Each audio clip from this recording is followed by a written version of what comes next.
جس present situation میں ہم اس وقت کھڑے ہیں اس کی ایک بنیادی وجہ یہ ہے کہ پولیٹیکل کیوس اس سکیل تک پہنچ چکا ہے کہ کسی بھی پارٹی کو اس چیز کا نہیں پتا کہ اپنی حد سے آگے جانے کی صورت کے اندر اس کے کانسیکوینسز کیا ہوں گے. That is the main problem I blue.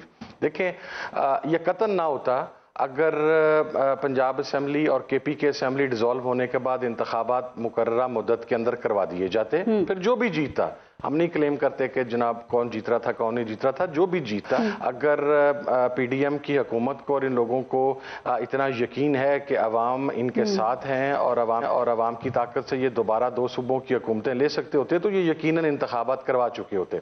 اب مسئلہ یہ ہے کہ آپ نے ایک سائڈ پہ تو آپ بہت کلیئر کٹ آئین کو وائلیٹ کر رہے ہیں. اچھا میرے اس پروگرام میں نہیں، کچھ میں نے ساتھیوں کو سنا گزشتہ روز، وہ یہ کہہ رہے تھے کہ جی آئین میں یہ اسمبلیاں غلط طریقے سے توڑی گئی ہیں. اسمبلی میں اس کو توڑنے کے اندر آئین نے اختیار دیا ہے چیف منسٹر کو کہ وہ سمری فارورڈ کر سکتا ہے. اچھا اب اگر اس کے اندر آئین نے کنڈیشنز رکھی ہوئی ہوتی تو آپ ان کنڈیشنز کو وہاں پر میچ کرنے کی کوشش کرتے. جب کوئی کنڈیشن نہیں ہے، جسٹس ستر منولا نے اس پہ سوالات بھی اٹھائے تھے، چیف جسٹس نے کل اس کا جواب بھی دیا. سر مجھے بتائیں یہ مذاکرات ناکام کیوں ہوئے ہیں؟ چونکہ آپ کہتے ہیں یہ حکومت کے رویے کی، ان کا ایٹیٹیوڈ ایسا تھا کہ یہ کامیاب نہیں ہو سکے. کیا کیا حکومت نے ایسا؟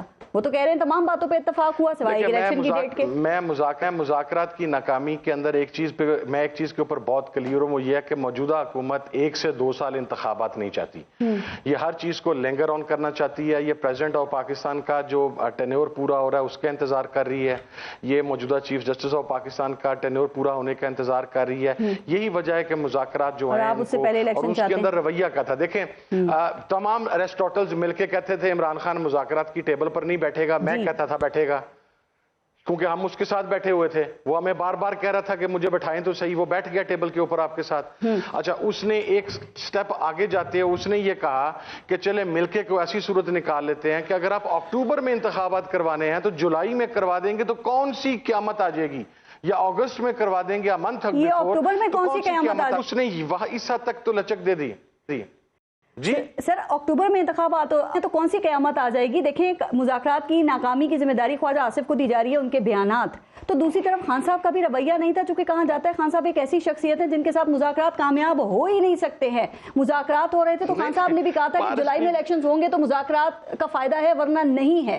تو ایسے ماحول میں مذاکرات کامیاب ہوتے ہیں؟ پارس بی بی اگر خان صاحب نے 14 مئی سے پہلے اسمبلی ڈیزالو کرنے کی بات کی ہے تو اب لے کے چلیں 3 ماہ تک، مئی جون جولائی اگست، 14 اگست کو بھی اگر آپ انتخابات کروا دیتے تو کیسے کہا جا سکتا ہے کہ خان صرف جون یا جولائی تک جا رہا تھا؟ 90 دن کا تو ٹائم ہے نا. وہ 90 دن سے تو خان نہیں نا آگے پیچھے ہوا.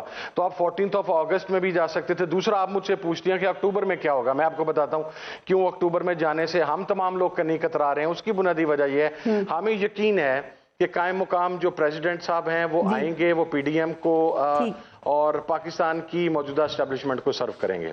ہمیں یقین ہے کہ جو میں عدلیہ کے حوالے سے کوئی بات کہنا نہیں چاہتا کیونکہ میں فیصلے ہو حق میں ہو، میں یہ کہتا ہوں کہ اس کو تسلیم کرنا چاہیے، وہ جو بھی ہو فیصلہ.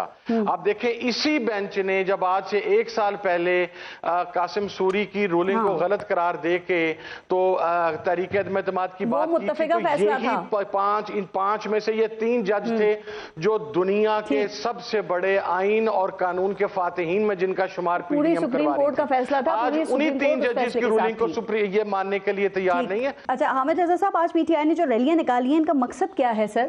اور آپ سمجھتے ہیں کہ چیف جسٹس کو یا کسی بھی جج کو کسی بھی پولیٹیکل پارٹی کی حمایت کی ضرورت ہوتی ہے؟ یہ آپ ان سے ظاہر یکجہتی کر رہے ہیں چیف جسٹس سے، یا ان کو مزید متنازع بنا رہے ہیں سر؟ پھر یہ تاثر مضبوط نہیں ہوگا زیادہ کہ جی آپ کو تو اس عدلیہ سے مسلسل ریلیف مل رہا ہے، جو کہ گورنمنٹ کا اعتراض بھی ہے، اور یہ لغاری صاحب بھی کہتے ہیں لاڈلے عمران خان.